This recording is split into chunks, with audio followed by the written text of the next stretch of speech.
힘찬 찬양해 주신 성가대 감사드립니다. 주님 감사합니다.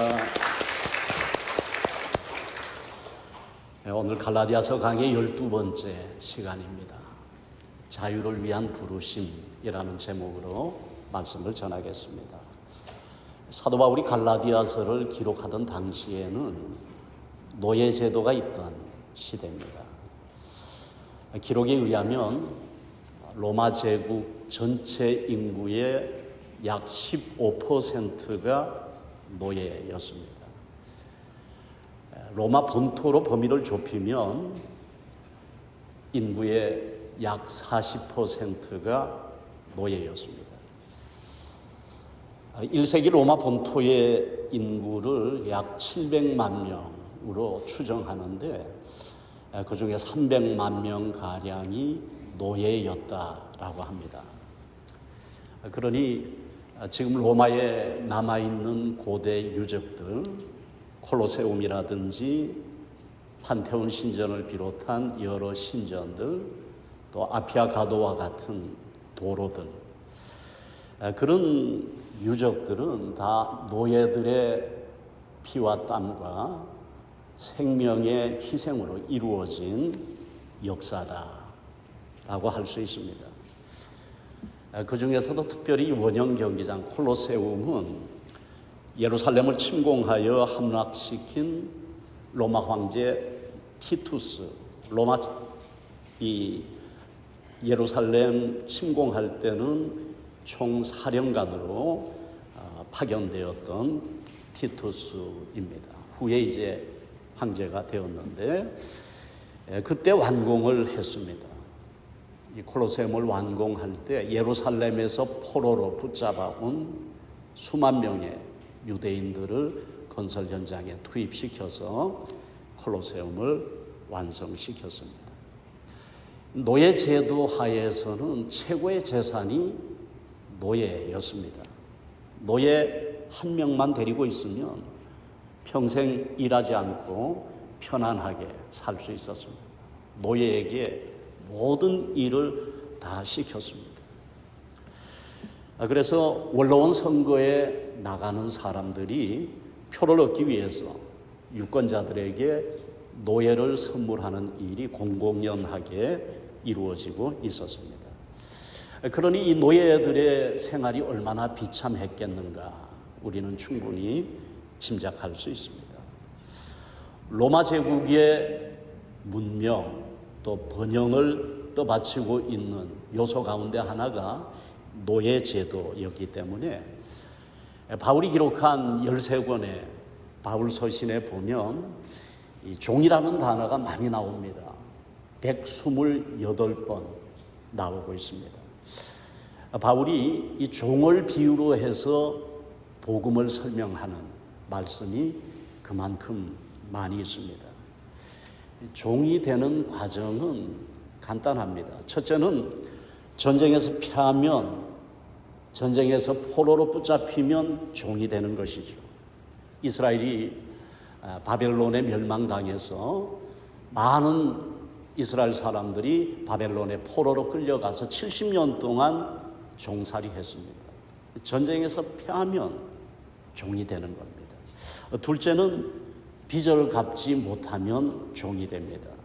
빚을 지는 것은 경제적으로 어렵기 때문에 빚을 지게 되는데 빚을 제때 갚지 못하면 이자가 몇 배로 불어나잖아요. 나중에는 감당할 수가 없게 됩니다. 그러면 결국 종으로 팔리게 되는 거죠. 자기의 몸값으로 빚을 대신하게 되는 겁니다. 세 번째 경우는 태생적으로 종이 되는 경우입니다. 종의 자녀로 태어나면 태어나는 순간부터 자동적으로 주인의 종이 되는 겁니다. 억울한 일이지만 태어날 때부터 종이 된 사람들도 있었습니다. 사도 바울은 이런 노예 제도를 비유로 들어서 복음을 설명합니다. 전쟁에서 패하면 종이 되는 것처럼 우리는 마귀의 유혹에 넘어갔습니다. 원수 마귀에게 패하고 말았습니다. 그래서 마귀의 종이 되었다. 우리가 예수 믿기 전의 상태를 바울은 그렇게 설명하고 있습니다. 빚을 갚지 못하면 죄가 되는 것처럼 우리는 율법의 요구를 이루지 못했습니다. 그래서 율법의 빚진 자가 되었습니다. 율법의 종이 되고 말았다라고 말합니다. 종의 자녀로 태어나면 태생적으로 종이 되는 것처럼 우리는 아담의 후손으로 태어났습니다. 원죄를 가지고 태어난 죄의 종들입니다. 로마서 7장 14절에 보면 이렇게 말씀합니다. 우리가 율법은 신령한 줄 알거니와 나는 육신에 속하여 죄 아래 팔렸다. 율법은 본래 신령한 겁니다. 다 지키면 신령한 겁니다. 그런데 우리가 지키지를 못했기 때문에 신령한 자가 되지를 못했어요. 율법을 받았지만, 율법을 알고 있지만 지키지 못하는 죄인입니다. 그래서 신령한 자가 아니고 육신에 속해서 죄에게 팔려버렸다. 죄의 종노릇하게 되었다. 그렇게 고백하고 있는 겁니다. 성경은 죄의 삭은 사망이라고 말하지 않습니까? 그래서 우리가 율법에 팔렸기 때문에 율법의 종이 되었고 율법의 결과는 사망입니다. 그래서 사망의 종노릇하는 비참한 신세가 되고 말았다라는 것입니다. 이것이 우리의 본래성입니다. 율법에 매여서 종노릇하고 죄에 매여서 종노릇하고 사망에 매여서 종노릇하면서 자유를 잃어버리고 살아가는 비참한 신세가 되고 말았는데 오늘 본문에 보면 주님께서 이렇게 종된 우리를 자유케 하셨다. 종이었던 우리를 종의 신분에서 완전히 벗어나서 자유인 되게 하셨다. 이것이 예수님이 우리에게 주신 은혜다. 이것이 복음이다 라고 말하고 있는 겁니다. 오늘 본문 1절 말씀 너무 귀한 말씀, 유명한 말씀이죠. 그리스도께서 우리를 자유롭게 하려고 자유를 주셨으니 그러므로 굳건하게 서서 다시는 종의 멍에를 매지 말라. 너무 유명한 말씀입니다. 예수님도 진리를 알지니 진리가 너희를 자유케 하리라 말씀하셨습니다. 자유의 복음을 우리에게 전하고 있습니다. 1절에 보면 자유라는 말이 2번 나오는데 앞에 나오는 자유는 무엇으로부터의 자유입니다. 율법으로부터의 자유입니다. 죄로부터의 자유입니다. 사망으로부터의 자유입니다. 해방이라고 할 수 있는 거예요. 그동안 매여있던 것들로부터 우리를 해방시키셨다. 자유롭게 하셨다. 왜 그렇게 하셨는가? 우리로 하여금 자유롭게 하기 위해서 자유를 주셨다. 그래서 뒤에 나오는 자유는 우리가 하나님과의 관계에서 누리는 자유를 말하는 겁니다. 이것이 더 본질적인 자유예요. 예수님이 우리에게 자유를 주신 목적으로서의 자유입니다. 율법과 죄와 사망으로부터 해방되었으면 거기에서 끝나는 것이 아니고 하나님과의 관계에서 완전한 자유를 누려야 된다. 하나님 앞에서 자유인으로 살아가야 된다라는 것이 바울이 오늘 본문을 통해서 우리에게 말씀하시는 바입니다. 예수님이 죽은 나사로를 살리셨습니다. 살리신 후에 예수님께서 하신 말씀이 풀어놓아 다니게 하라는 말씀이었어요. 나사로의 무덤 앞에서 나사로야 나오라 큰 소리로 말씀하셔서 나사로를 무덤에서 불러내셨는데 나사로가 무덤에서 걸어 나왔는데 걸어 나오긴 했지만 여전히 수족은 배로 동인 채로 나왔어요. 수족은 배로 동인 채로 나왔어요. 그래서 예수님께서 사람들에게 하신 말씀이 풀어놓아서 다니게 하라. 진정한 자유인이 되게 하라. 그렇게 말씀합니다. 살려놓은 것, 풀어놓은 것, 그 자체가 목적이 아니고 그 결과로서 하나님 앞에서 자유인이 되게 하신 것, 그 자유를 누리며 살게 하신 것, 이것이 예수님이 나사로를 살리신 목적입니다. 그래서 참 정말 은혜를 받은 사람, 은혜를 체험한 사람에게는 자유함이 있어요. 진정한 그리스도인에게는 자유함이 있는 겁니다. 자유함이 있어요. 집사니까, 권사니까, 장로니까 이 정도는 해야지, 이 정도는 봉사해야지 라는 마음으로 한다면 그것은 이미 율법에 매인 겁니다. 진정한 자유인이라고 할 수 없어요. 교인들도 누군가를 보면서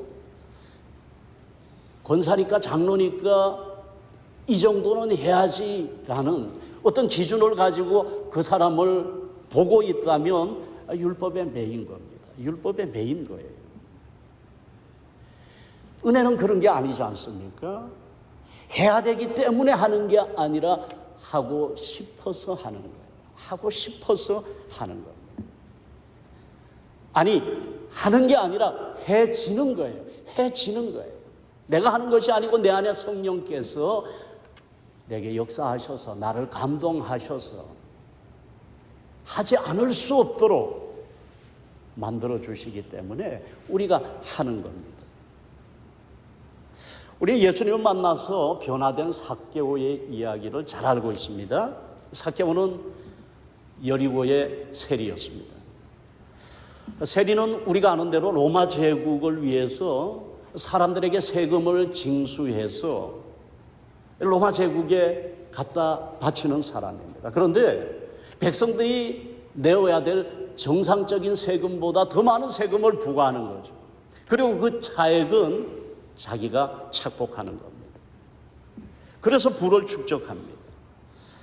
당시의 유대인들은 이렇게 로마 제국의 앞잡이 노릇하는 세리들, 백성들 착취하는 이 세리들을 가장 경멸했습니다. 죄인의 대명사가 세리와 창기들이지 않습니까? 세리 중에서도 삭개오는 세리장이라고 말합니다. 세리장은 수하에 세리들 한 10명쯤 거느리고 있는 자입니다. 그러니 세리들 중에서도 가장 악질이고 죄인 중에 죄인이라고 할 수 있습니다. 자연히 백성들에게 가장 큰 비난을 받을 수밖에 없고 주변에 누구 하나 가까운 친구 하나 없는 사람이 되고 말았습니다. 거기에다가 이 삭개오는 키도 작았잖아요. 외모에 대한 열등감도 가지고 있었습니다. 예수님을 보기 위해서 뽕나무 위에 올라가야 될 만큼 열등감을 안고 살아가는 사람입니다. 경제적으로는 부자였어요. 그러나 정신적으로는 감옥 생활하는 그런 사람이었습니다. 사람들 앞에서나 하나님 앞에서나 전혀 자유를 누리지 못하고 살아가는 사람입니다. 그런 삭개오가 예수님이 여리고에 오셨다는 소문을 듣게 됩니다. 삭개오도 예수님이 보고 싶었어요. 예수님에 관한 소문 들었습니다.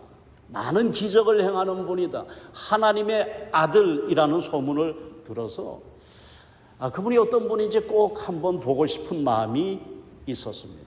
그래서 예수님 계신 곳으로 찾아갔는데 사람들이 많이 모여 있어서 예수님 볼 수가 없는 겁니다. 그래서 뽕나무 위에 올라가서 예수님을 보게 됩니다. 그런데 예수님께서 그 많은 사람들 다 제쳐두시고 삭개오에게 시선을 고정하십니다. 그리고 말씀하십니다. 삭개오야, 속히 내려오라. 오늘 내가 너의 집에 유하여야 하겠다 하셨습니다. 삭개오가 얼마나 주님을 향하는 마음이 간절했는지 주님도 알고 계셨어요. 그래서 속히 내려와, 속히 내려와.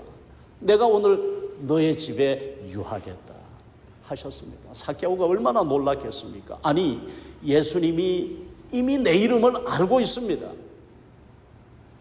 사람들이 죄인이라고 경멸하고 한 사람도 자기 집에 찾아오는 사람 없습니다. 그런데 예수님이 내 집에 오시겠다, 예수님이 내 집에 유하시겠다 하시는 겁니다. 그 말씀을 듣고 많은 사람들이 수군거렸어요.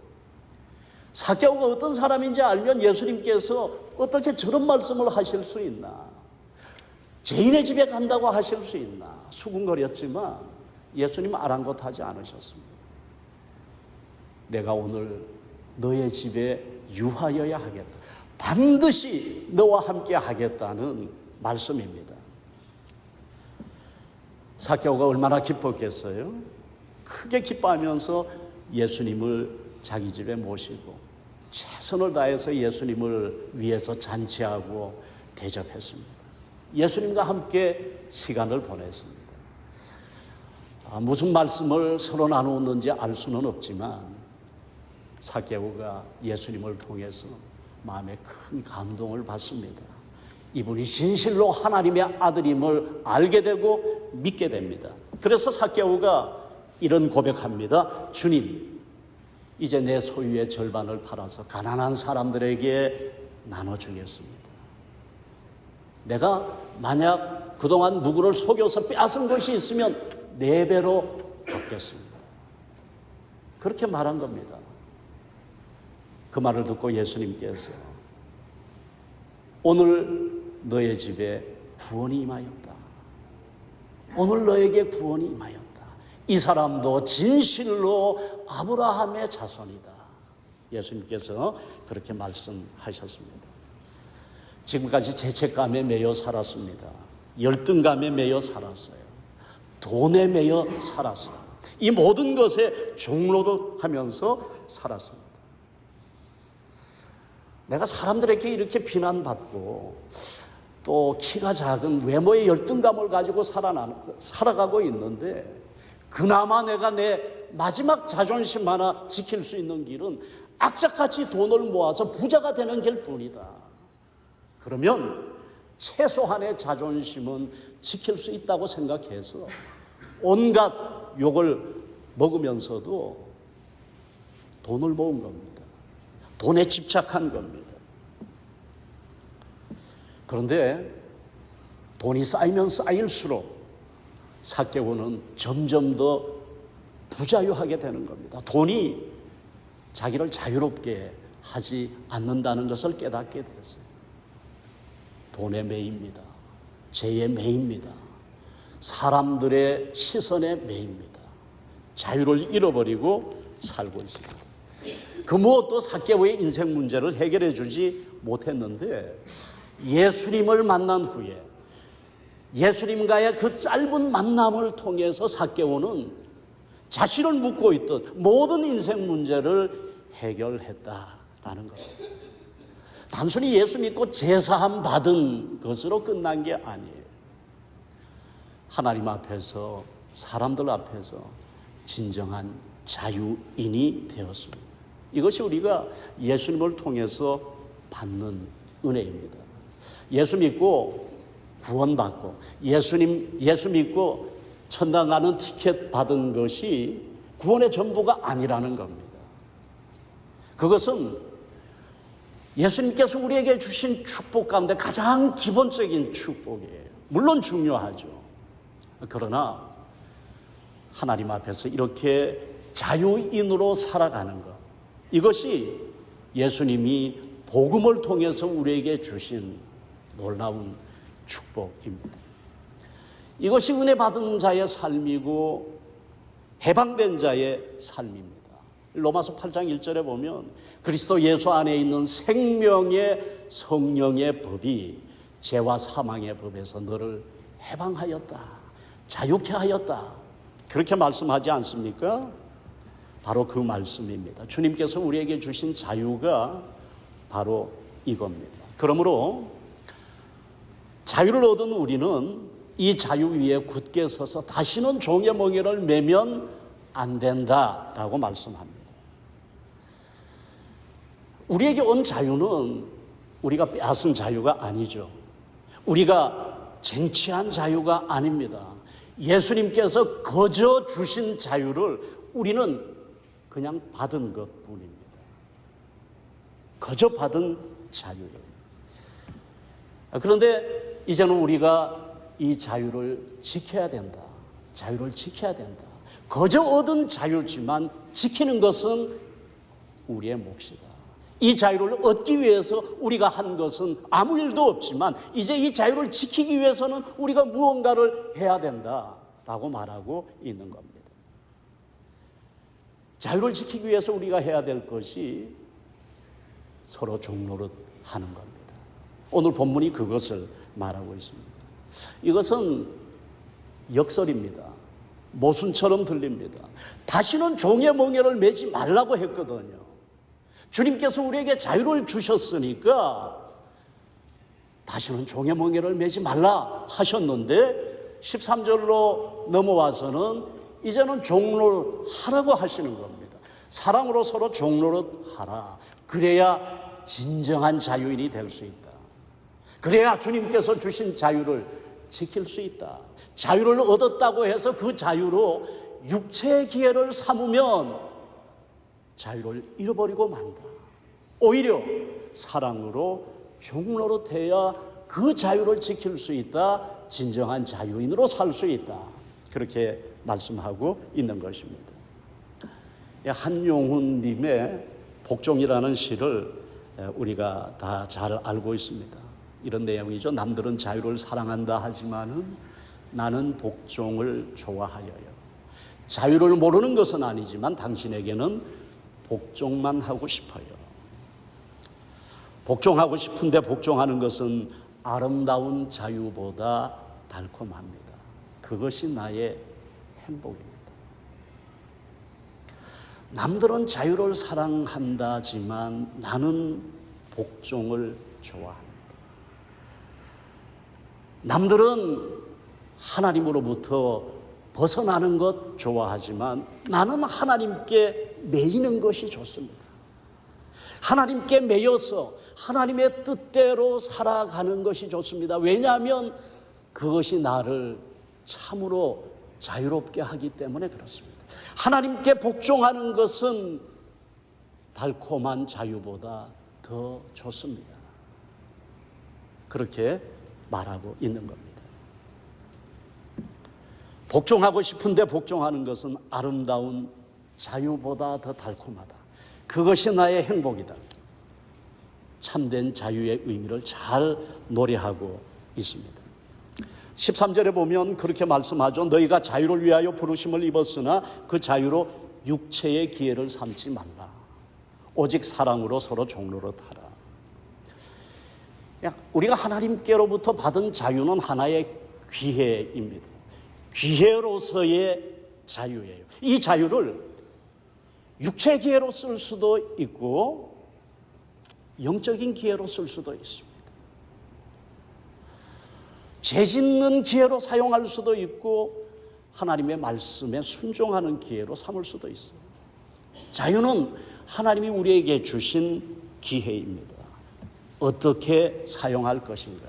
그것이 우리의 몫이라는 겁니다. 여러분, 결혼 제도를 생각해 보십시오. 결혼은 수많은 사람들 가운데서 한 사람을 선택하여 사랑하는 건데 그 순간부터 내가 사랑하는 그 사람에게 매이는 겁니다. 매이되 철저하게 매이는 거예요. 그래야 사랑의 관계가 유지됩니다. 결혼 관계가 유지됩니다. 내가 매여야 돼요. 그런데 이 사람에게서 내가 벗어나고자 하면 파탄이 오는 것이죠. 한 사람에게 매이면 모든 사람에게서 자유할 수 있어요. 모든 사람으로부터 자유할 수 있는 겁니다.